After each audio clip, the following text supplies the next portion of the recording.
The machine-seated reverse fly, also called the reverse pec deck, is an isolation exercise for the rear delts. It primarily trains the rear delt with some support from the rhomboids and traps. This is a combo machine where if you sit facing out with your back against the pad, it works the chest. And if you turn around and face in, it works the opposite side for the rear delts. This machine challenges the rear delts most in their shortened position, where your arms are straight out to the sides. That means the hardest part is at the end of the rep when the rear delts are fully contracted. For your setup, first adjust the pins of the arm pads all the way forward, where they are as close into the machine as possible, so that you can start from a stretched position with your arms close together. Set the seat so that the handles are at or potentially slightly above your shoulder height.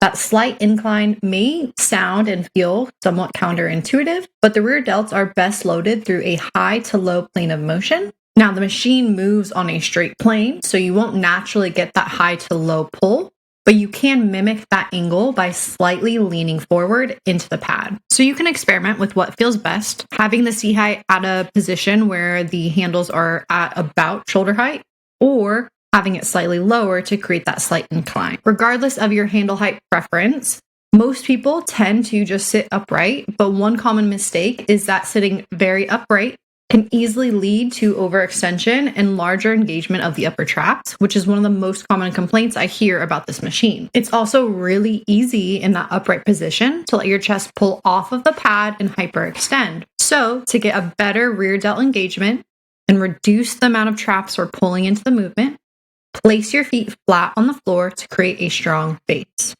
Then sit with your hips farther back on the bottom seat pad and then lean your chest forward firmly into that front pad. Now, if your seat pad is a little taller than the one that I'm using, it may be more of a forehead into pad scenario, which is totally fine. We want this forward lean because it does slightly better align with the plane of motion for the rear delts. And this forward lean also limits trap engagement and prevents you from hyperextending your spine. Leaning forward slightly just makes it so much harder to cheat and overextend and pulls a lot of those upper traps out of the equation.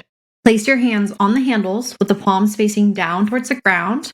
And we don't want to be traditionally holding on to the handles with a tight grip.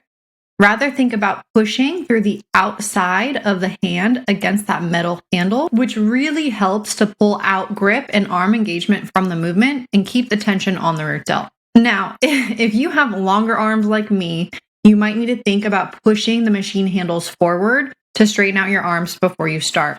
We want a decently straight arm with maybe a slight bend in your elbow, and you want to lock in that angle throughout the entire movement. You don't want to let your elbow bend as you're going throughout the movement. Now to start, we want to think of the cue of driving the hand out and leading with the elbow.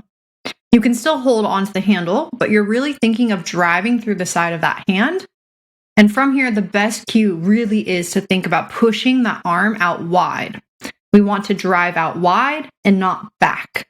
Instead of thinking how far back can I go, it's how wide can I get my elbow out until my hands are at about parallel or so with my shoulder. The end range position is generally in line with the shoulder. Yes, you can pull the arms further back by pulling those shoulder blades together, but the rear delts, which is our target muscle here, they don't work to pull the shoulder blades together, so we don't need to go that far.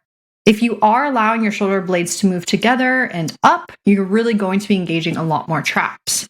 A little bit of shoulder blade movement through the motion is okay, but we don't want to have a ton of excessive shoulder blade movement because we'll just be recruiting other muscle groups by doing so. So for the range of motion, we want to stop at about in line with the shoulder, keeping those shoulders down and the neck long and soft and relaxed. And really, we're initiating the movement at the top by contracting the rear delts rather than popping out of that stretched position with momentum. So to pull it all together, we're going to sit with the hips back, lean forward into that back seat pad, pressure through the outside of the hand, driving out wide, then a hard squeeze when I feel like I'm as wide as I can get without that shoulder blade movement, and then back in nice and slow and controlled. A common mistake is turning this into an upper trap exercise by shrugging the shoulders and getting really tight into the neck and like turtlenecking is what I call it.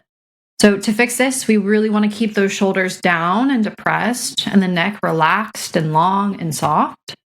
Mistake number 2 would be using too much weight, and that leads usually to elbow bending. And both of these mistakes, it's really just having movement where we don't want it. Really, you just want to keep everything still that's supposed to be still. We don't want those elbows bending or our torso moving or our shoulder blades moving around.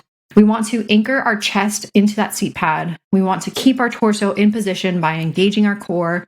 And we want to keep that elbow in whatever bend or angle the rep starts with. And lastly, mistake number 3 is just allowing the weight stack to touch after every single rep, which will just take all the tension off of the rear delt.